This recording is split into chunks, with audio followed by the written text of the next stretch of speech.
Channel सारस tutorial पे बहुत बहुत स्वागत है।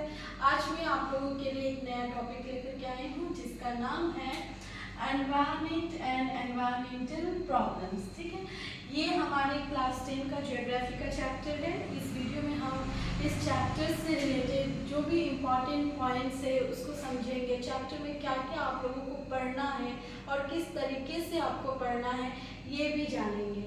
तो जो हमारा चैप्टर है एनवायरनमेंट एंड एनवायरमेंटल प्रॉब्लम, आप ये चैप्टर हो या कोई भी चैप्टर हो, किसी भी चैप्टर को पढ़ने का तरीका क्या होता है इसके बारे में जानना पहले बहुत ज़रूरी है। ठीक है गाइस, किसी भी चैप्टर को बस ऐसे थ्रूली रीड करके या फिर जस्ट एक्सरसाइज क्वेश्चन को रीड कर लेना ही इम्पॉर्टेंट नहीं है। जैसा कि आज के डे हम लोग जानते हैं कि आप लोगों का जो एग्जामिनेशन पैटर्न है वो बिल्कुल ही चेंज हो चुका है। अब आपको क्या होता है, ऑब्जेक्टिव्स प्लस सब्जेक्टिव्स आता है और दोनों का ही इक्वल वेटेज रहता है।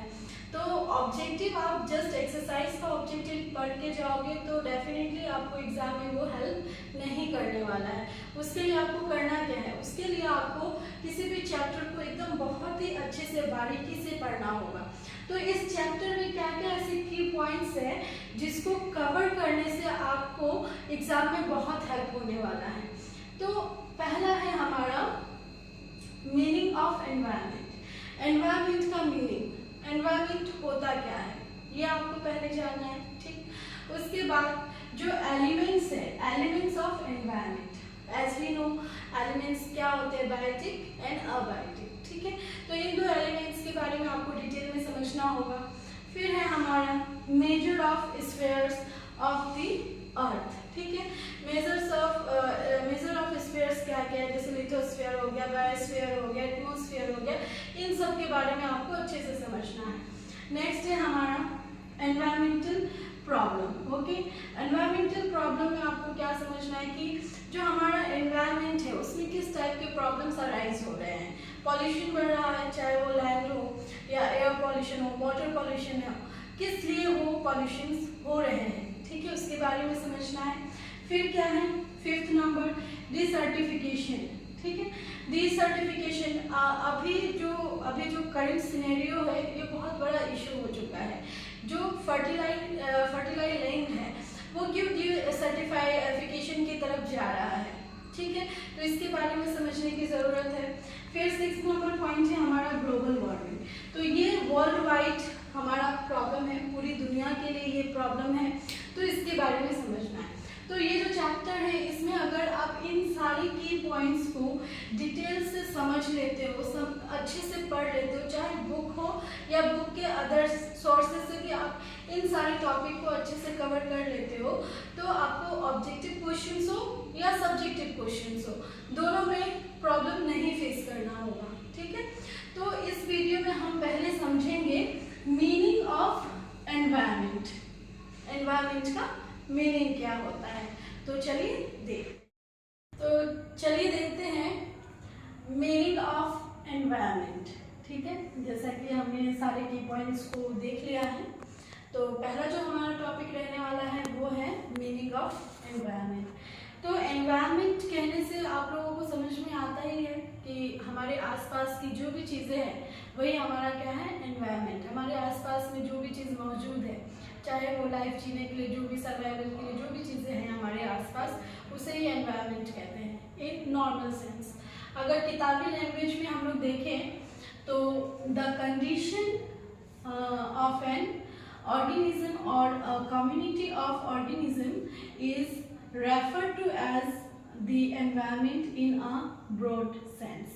ठीक है, तो जो कंडीशन है, किसकी कंडीशन की बात हो रही है यहाँ पे, ऑर्गेनिज्म और कम्युनिटी ऑफ ऑर्गेनिज्म। ठीक है, organism refer to all the living things which is around us like plant, animal, human beings, these are called organism। Okay, ये सब क्या है, ऑर्गेनिज्म है।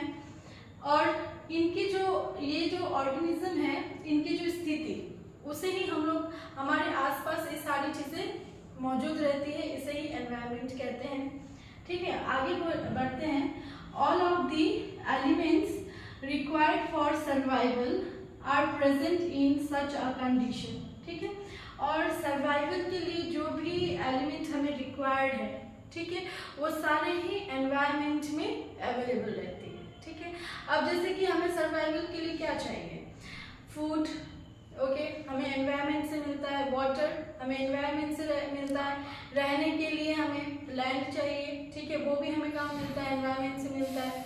ऑक्सीजन हमें कहाँ से मिलता है, एनवायरनमेंट से मिलता है, ठीक है। और आगे, these components are biotic and abiotic in nature.